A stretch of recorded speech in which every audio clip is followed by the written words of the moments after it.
بسم اللہ الرحمن الرحیم۔ انسان نے کہا میں تھک چکا ہوں، جواب آیا لا تقنطوا من رحمت اللہ، اللہ کی رحمت سے نا امید نہ ہونا۔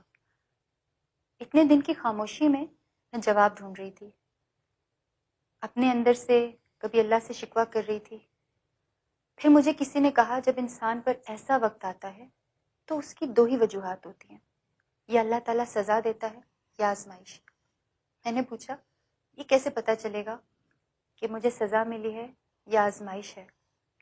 تو انہوں نے کہا کہ اگر اس وقت کے گزرنے کے بعد میں گناہوں کی دلدل میں دھنس گئی تو یہ سزا ملی ہے، پھر میں نے اللہ تعالیٰ سے رابطہ کر لیا، اللہ کے راستے پہ چل پڑی تو یہ میری آزمائش تھی۔